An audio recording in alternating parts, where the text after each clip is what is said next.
예, 오늘의 증시 브리핑 시작하겠습니다. 키워드부터 정리해보면 파월을 비롯해서 연준 인사들이 좀 신중한, 금리 인하에 신중한 발언을 하면서 국채금리 올라가고 달러 강세 보이고 매물 나오고 이런 모습을 보였고요. 다만 이제 금리가 올라가도 증시는 괜찮을 것이다라는 주장도 일부에서는 제기가 됐습니다. 우리 증시는 저 PBR주들이 한동안 시장을 끌어올렸는데 그 안에서도 이제 차별화가 시작되는 그런 모습들이 나타나고 있고요. 그리고 상대적으로 좀 코스닥이 못 오른 것 같다. 그래서 일부 코스닥 종목들의 어떤 반등 시도가 나올 가능성도 있다. 이 점도 오늘 설명을 드리도록 하겠습니다. 우선 미증시는 뭐 3대 지수 전체적으로 다 빠졌고 또 특히 국채금리가 많이 올라가면서 러셀 2000 지수는 1% 넘게 하락하는 그런 모습을 보였거든요. 그러니까 지수가 하락하게 된 가장 큰 이유는 역시 파월의 발언이었습니다. 그러니까 주말에 이제 나온 파월의 발언을 보면 3월에 인하할 만한 지표 사항은 아니다. 그리고 인플레이션이 2%까지 됐다라는 확신을 가질 단계도 아니다. 그래서 연준 인사 내에서는 인하는 동의하는데 다만 이제 횟수는 한 3번 정도? 그러니까 0.75%포인트 였네? 뭐 그 정도 보는 것 같은 분위기, 이런 취지로 이야기를 했고요. 그리고 워낙 경제가 강해서 강한 경제는 금리 인하 시점을 좀 신중하게 만드는 그런 측면이 있다. 이런 발언도 했습니다. 그러면서 이제 경제 자체는 뭐 고용을 비롯해서 경제가 강하기 때문에 연착륙 가능성이 높다라고 판단을 한다. 이런 이야기를 했는데 시장이 주목하는 거는 3월에 인하할 만한 지표는 아니다라는 점, 그리고 인플레이션이 2% 가는 데까지는 좀 시간이 걸린다. 이런 취지의 언급을 하면서 국채금리 올라가고 달러가 강세를 보이는 그런 이유로 작동을 했고요. 그리고 이제 경제지표, 나오는 경제지표도 굉장히 강합니다. 뭐 ISM 서비스업 PMI가 나왔는데 53.4, 예상치보다 높게 나왔고, 세부 지표를 보면 거의 대부분의 데이터들이 뭐 플러스, 전달 대비 플러스로 올라서는 그런 수치들이 나오고 있거든요. 그래서 고용지표 강하고 뭐 서비스업 PMI 강하고 하니까 이거 금리 5월에도 안 내리는 거 아니냐. 그러니까 이런 어떤 분석들, 이런 것들이 이제 계속해서 힘을 얻고 있습니다. 그리고 이제 한편으로는 2월에 미증시가 전통적으로 좀 약한 그런 경향성이 있고, 특히 선거가 열리는 2월에는 좀 하락하는 그런 어떤 경향이 좀 있거든요. 그러니까 미증시 자체가 조금 2월 초반에 좀 반등을 하다가 그 3월까지 조금 고전을 하는 그런 패턴, 박스권 후에 3월 초까지 좀 고전을 하는 그런 경향이 좀 있었거든요. 그래서 투자들이 원래 2월이 이러니까 조금 지금은 밀려도 매수하지 말고 좀 기다려보자.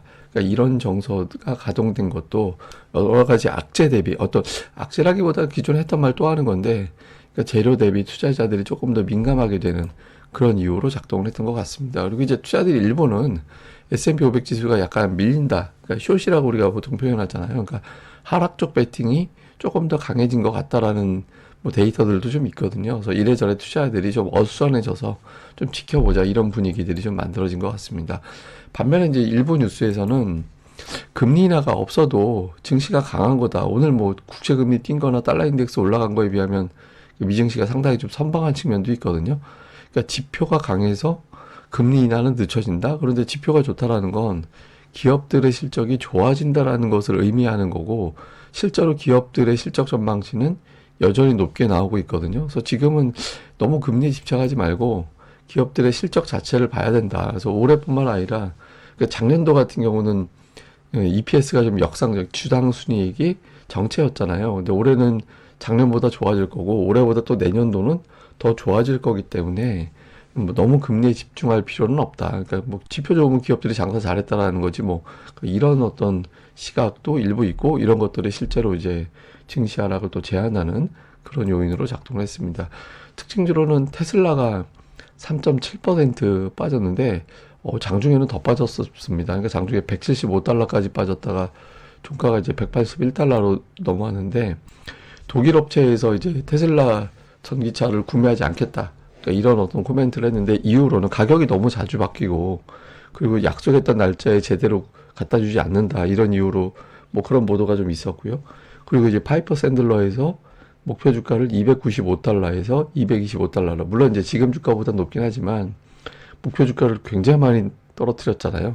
여기에 대한 부담이 좀 있었죠. 그래서 그런데 이제 다만 일부에서는 테슬라가 좀 반등하지 않을까? 테슬라 주가 한 150포인트, 1.5배로 움직이는 이제 ETF에 최근에 자금이 살짝 들어오고 있다라는 거예요. 그래서 조금 테슬라 반등을 겨냥한 그런 베팅도 일부에서는 좀 가동이 되는 것 같다. 뭐 이런 어떤 분석들도 있는 것 같습니다.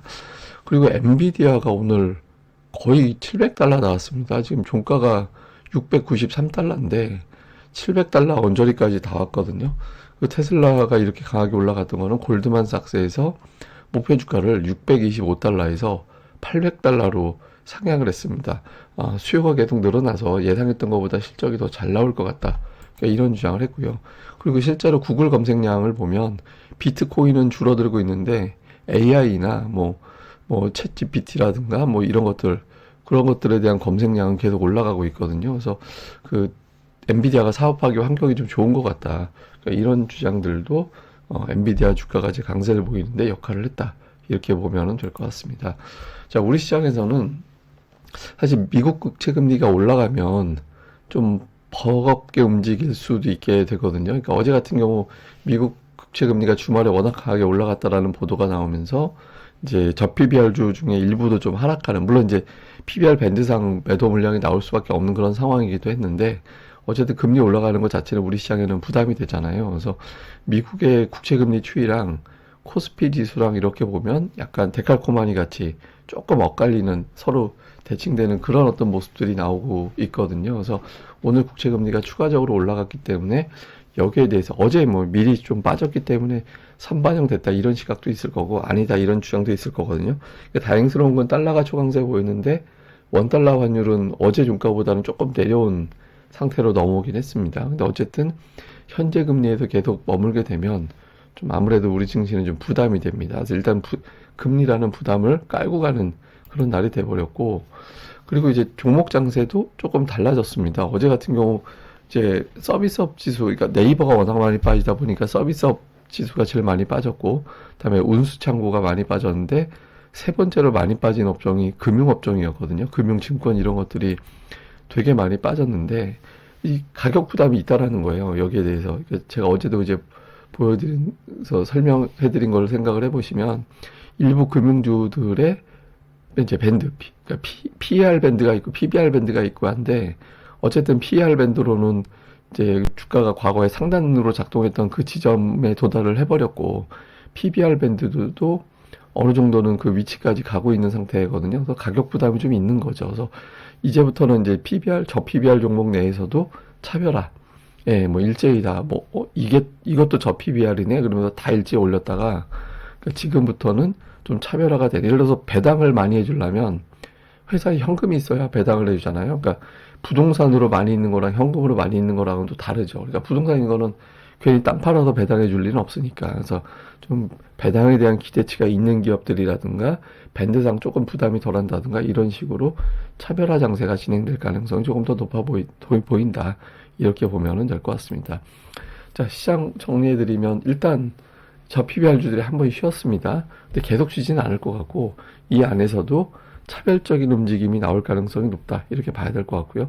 그 다음에 외국인들이 그 국채금리가 올라가면 선물을 매도하는 그런 경향을 좀 보였거든요. 그래서 오늘 국채금리가 또 올라간 상태에서 선물을, 근데 올라가긴 했지만 4.16이면, 4.16%면 4.2%를 제가 상단으로 보고 있기 때문에 거의 근접한 상태라서 여기서 이제 또 외국인들이 추가적으로 매도를 할 거냐, 아니면 이 정도면 다 왔어라고 하고 끊을 거냐.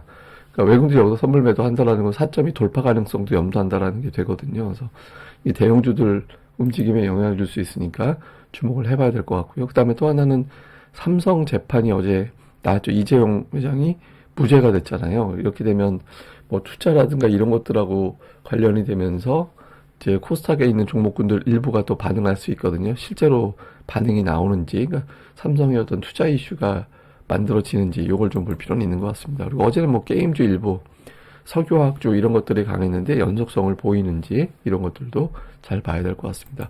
근데 이제 중요한 건, 저는 오늘 코스닥이 되게 중요하다라고 보는데, 왜 그러냐면 여건상으로는 되게 불리하죠. 왜냐하면 국채 금리가 많이 올랐고 달러 인덱스가 올라갔다라는 거는 부담이 되는데, 온전히 차트로만 놓고 보면 큰 폭으로 하락을 했다가 아래 꼬리 길게 달고 올라오고 그 다음날 급반등하고 그 다음에 한 번 쉬고, 이거는 전형적인 패턴이긴 해요. 그러니까 예전에 어떤 돌이켜보면 크게 하락하고 꼬리 달고 그 다음에 급반등 나오고 하루 쉬고 근데 이게 이제 이번이 코스닥이 저점을 치고 추세로 돌아섰다라고 확인이 되려면 이제 오늘 또는 내일 정도에 또 큰 반등이 한번 또 연속적으로 나와줘야 되거든요. 그래서 이런 구도가 나오느냐 안 나오느냐에 따라서 코스닥이 여기서 이제 바닥치고 돌아선 건지 아니면 이제 끌어진 건지 이게 또 가늠이 되는 거거든요. 그래서 요 오늘 코스닥에서 오늘 또는 내일 가급적이면 오늘 코스닥에서 의미 있는 플러스가 나오는지 여부도 상당히 중요한 어떤 포인트가 된다. 그래서 요것도 이제 좀 주의 깊게 봐야 될 것 같습니다. 예, 또 자세한 건 제가 또 장중에 어떤 텔레그램 채널이나 그리고 이제 마감 방송에서 정리를 해드리니까 시황맨 TV 구독하기와 좋아요까지 많이 부탁을 드리겠습니다. 예, 감사합니다. 저는 또 다음에 뵙겠습니다.